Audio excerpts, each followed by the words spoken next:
हम धरने पे संविधान की रक्षा के लिए बैठे। संविधान सभी को सामाजिक, धार्मिक, आर्थिक और अपने अधिकारों के साथ स्वाभिमान के साथ जीवन जीने की आजादी देता है।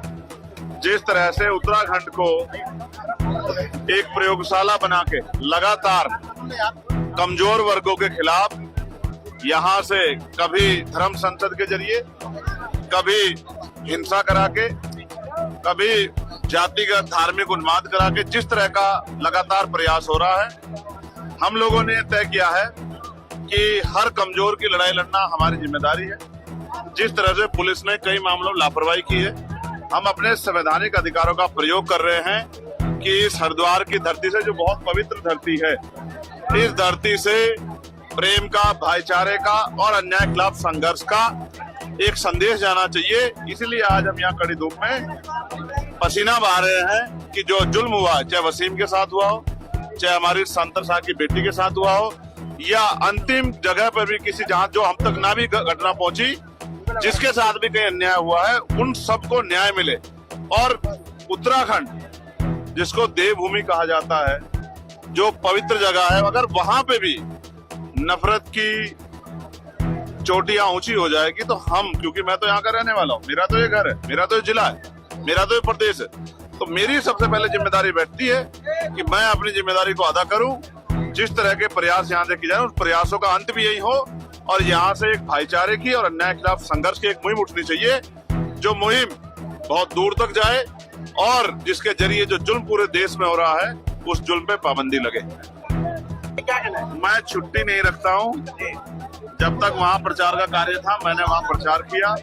अब जो बचा हुआ कार्य है, जहाँ जहाँ मेरी जरूरत है, क्योंकि यहाँ हमारे बहुत ही शानदार विधायक भाई उमेश जी ने, भाई महक सिंह जी ने, हमारे नेताओं ने तय किया था कि हमें 5 तारीख को इस परिवार को इंसाफ दिलाना है, तो इसलिए हम लोग यहाँ न्याय की लड़ाई लड़ने पहुंचे। एक बात मैं और जरूर कहना चाहता हूँ, आजकल जिस तरह से वीडियो बना बना के जानबूझ के एक धर्म को टारगेट करके और उनमें भी हजरत मोहम्मद साहब के खिलाफ जिस तरह की बयानबाजी करके धार्मिक उन्माद, झगड़ा कराना और एक षड्यंत्र के थ्रू, जबकि ये सत्य है कि उनका कद इतना बड़ा है कि सूरज को दिया दिखाने की जरूरत नहीं पड़ती, इन तरह की टिप्पणियों से उनके ऊपर कोई फर्क नहीं पड़ता, लेकिन फिर भी जानबूझ के कि मुस्लिम समाज आक्रोश करके सड़क पे आ जाए और इनका चुनावी एजेंडा सेट हो, ये सब भाजपा के लोग हैं और भाजपा के इशारे पे ऐसा करते हैं। ऐसा बयान देने वाले जिन्होंने हजरत मोहम्मद साहब के बाद या किसी भी धार्मिक इश्क के खिलाफ कोई बयान देता है, उन पर सख्त कार्रवाई करनी चाहिए।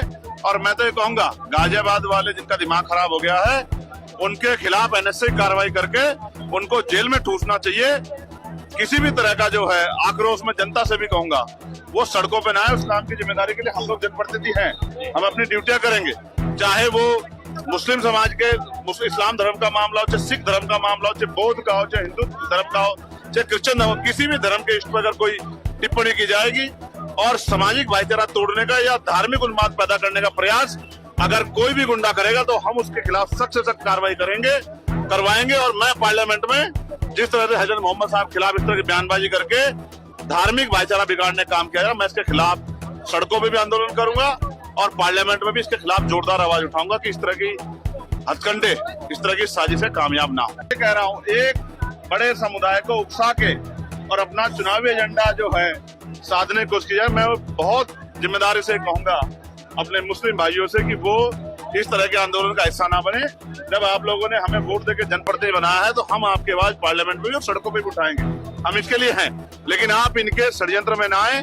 जिस तरह से आप सड़कों पे आओगे तो इनका जो है चुनावी एजेंडा सेट होता जाएगा। तो बहुत समझदारी से काम ले, धैर्य का समय।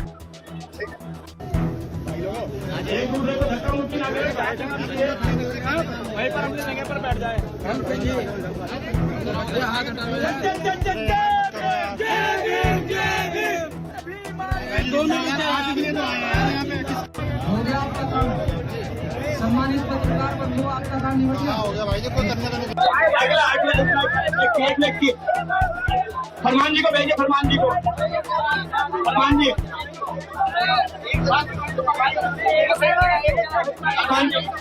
कि हमारे सांसद जी और माननीय विधायक जी जो कौन है नेता आज एक मंच पर आए हैं, मैं आपको आश्वस्त करता हूं कि जो सरकार इस देश हमारे दोनों नेताओं को बांटने का काम करेंगे और हम उनके साथ कंधे से कंधा मिलाकर चलने का काम करेंगे।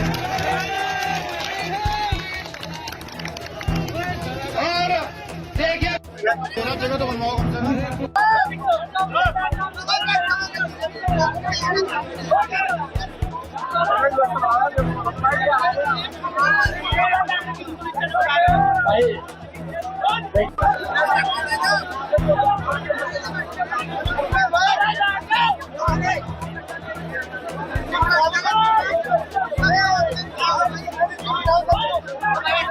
भाई ये सामने वाले साउंड के सामने हर चीज आप व्यवस्था बनाई यहाँ पे।